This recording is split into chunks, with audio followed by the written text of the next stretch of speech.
Hi friends, ഇന്ന് ഞാനൊരു special video ആയിട്ടാണ് വന്നത്. എൻ്റെ നാട്ടിലുള്ള കുന്നമംഗലം കോഓപ്പറേറ്റീവ് ബാങ്കിൻ്റെ വിശേഷങ്ങളുമായിട്ടാണ്. അപ്പോൾ നമുക്കൊന്ന് പോയി നോക്കാം. കുന്നമംഗലത്തെയും പരിസര പ്രദേശങ്ങളിലെയും വികസനത്തിനും ജനക്ഷേമ പ്രവർത്തനങ്ങളിലും എന്നും മുൻപന്തിയിൽ നിൽക്കുകയും ജനങ്ങൾക്ക് ഒരു കൈത്താങ്ങായി മാറുകയും ചെയ്ത കുന്നമംഗലം കോഓപ്പറേറ്റീവ് ബാങ്കിന്റെ നവീകരിച്ച ഹെഡ് ഓഫീസിലാണ് നാം ഇപ്പോൾ ഉള്ളത്. 3 നിലകളിലായി പ്രവർത്തിക്കുന്ന ഹെഡ് ഓഫീസിൽ പ്രവർത്തന മൂലധനം 250 കോടിയിലധികമാണ്. അംഗങ്ങൾക്ക് ലാഭവീതവും നൽകി വരുന്നു. ഇവിടെ നൽകുന്ന സേവനങ്ങൾ വിവിധ തരം ചിട്ടികൾ നടത്തുന്നു. വാഹന വായ്പ, കുടുംബശ്രീ വായ്പ, ഉത്സവകാല ചന്തകൾ, സ്റ്റുഡൻറ് മാർക്കറ്റ്, വാടകരഹിത ലോക്കർ സൗകര്യം, വിദ്യാർത്ഥികൾക്കുള്ള നിക്ഷേപ പദ്ധതി, മൊബൈൽ ആപ്ലിക്കേഷൻ സൗകര്യവും ഇവിടെ ലഭ്യമാണ്.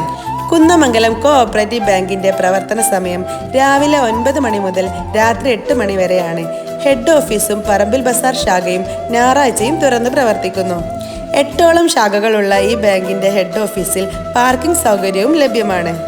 ഫെബ്രുവരി 3-ാം തീയതി ഉദ്ഘാടനം ചെയ്യപ്പെടുന്ന കുന്നമംഗലം കോഓപ്പറേറ്റീവ് ബാങ്കിന്റെ കുരുക്കത്തൂർ ബ്രാഞ്ചിലാണ് ഞാനിപ്പോൾ ഉള്ളത്. വളരെ മനോഹരമായ രീതിയിലാണ് ഇവിടെ ഓഫീസ് സെറ്റ് ചെയ്തിരിക്കുന്നത്.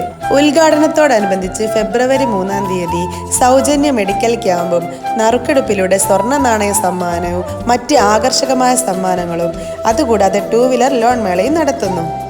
അപ്പോൾ ആരും ഡേറ്റ് മറന്നു പോണ്ട. ഈ വരുന്ന ഫെബ്രുവരി 3-ാം തീയതി തിങ്കളാഴ്ച നമ്മുടെ ബഹുമാനപ്പെട്ട പൊതുമരാമത്ത് മന്ത്രി മുഹമ്മദ് റിയാസ് നവീകരിച്ച കുന്നമംഗലത്തെ ബാങ്കിന്റെ ഹെഡ് ഓഫീസും പുതുതായി ആരംഭിക്കുന്ന കുരുക്കത്തൂർ ബ്രാഞ്ചിന്റെ ഉദ്ഘാടനവും നിർവഹിക്കും. ഈ ഒരു ഉദ്ഘാടന ചടങ്ങിലേക്ക് നിങ്ങൾ എല്ലാവരെയും ക്ഷണിക്കുന്നു, സ്വാഗതം ചെയ്യുന്നു. താങ്ക്